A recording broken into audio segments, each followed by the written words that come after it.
ബഹുമാനപ്പെട്ട തൃപ്പനച്ചി ഉസ്താദിന്റെ വാക്കുകൾ കേട്ടോളൂ. ഞാൻ വേറെ പടപ്പാണ്, അതാ ഞാൻ ഈ പറയുന്നത്. ഞാൻ വേറെ പടപ്പാണ്. എന്റെ സൃഷ്ടികളിൽ തന്നെ എന്റെ സൃഷ്ടിപ്പിൽ തന്നെ പ്രത്യേക പ്രകൃതിയുണ്ട്. സാധാരണ സൃഷ്ടിപ്പല്ല. ആരെ വാക്ക ഉദ്ധരിക്കുന്നത്?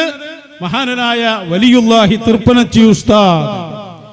കണ്ടില്ലേ, ഞാൻ ജനിക്കുന്നതിന് മുമ്പേ ഇബാദത്തിലായിരുന്നു. ഞാൻ ഒരു സ്ഥലത്ത് ഇരുന്നാൽ അവിടെ അള്ളാഹുവിന്റെ റഹ്മത്തും ബറക്കത്തും ഇറങ്ങും. ഞാൻ ഒരാളുടെ കയ്യിൽ നിന്നും ചായ വാങ്ങി കുടിച്ചാൽ അയാളുടെ ഉദ്ദേശങ്ങൾ പൂർത്തിയാകും, രോഗം സുഖപ്പെടും. കണ്ടില്ലേ, ഒരു പണ്ഡിതനോട് പറഞ്ഞു ഒരിക്കൽ, മശ്രിഖ് മഗ്രിബിനിടയിലെ ഹാലാണ് എനിക്ക്, അതിനാൽ എന്റെ അടുത്തേക്ക് വരുന്നത് സൂക്ഷിച്ചു വേണം. കണ്ടില്ലേ നിങ്ങൾ, മശ്രിഖ് മഗ്രിബിനിടയിൽ ഒരു സൂചി വീണാൽ ഞാൻ അറിയും.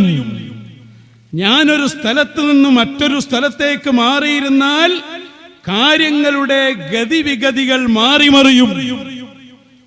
ഇതൊക്കെ ആരവാക്ക? മഹാനായ തൃപ്പനച്ചി ഉസ്താദ് പറഞ്ഞതാ.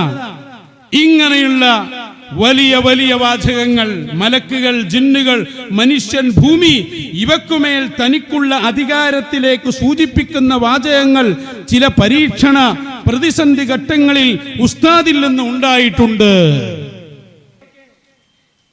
നമ്മൾ നല്ലോണം മനസ്സിലാക്കണം. ഇതൊക്കെ അവര് പറയുമ്പോ അവരെന്തോ പറയണോ?